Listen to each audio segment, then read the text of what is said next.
dirahmati oleh Allah Subhanahu wa taala, sekarang saya sudah berada di Hudaybiyah. Di tempat inilah Rasulullah SAW mengadakan perjanjian Hudaybiyah bersama orang-orang kafir Quraisy. Ketika itu Rasulullah dan para sahabatnya hendak melaksanakan ibadah di kota Mekah, namun orang-orang kafir Quraisy hendak menyerang Rasulullah SAW.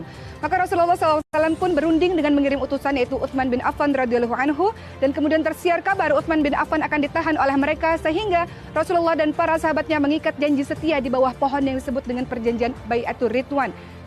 Di bawah pohon inilah mereka bersumpah setia untuk terus membela pasukan Islam dan akan menyerang orang-orang kafir Quraisy sampai titik darah penghabisan.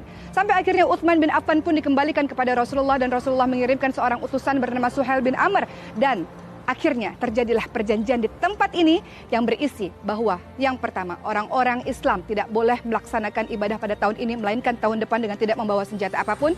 Yang kedua, terjadinya gencatan senjata, tidak boleh berperang selama 10 tahun antara umat Islam dan orang-orang kafir Quraisy. Yang ketiga, apabila ada orang-orang Madinah menuju ke Mekah, maka orang-orang kafir Quraisy tidak akan mengembalikan ke Madinah. Namun sebaliknya, apabila ada orang-orang Mekah yang menuju ke Madinah, maka Rasulullah harus mengembalikan orang tersebut ke Mekah.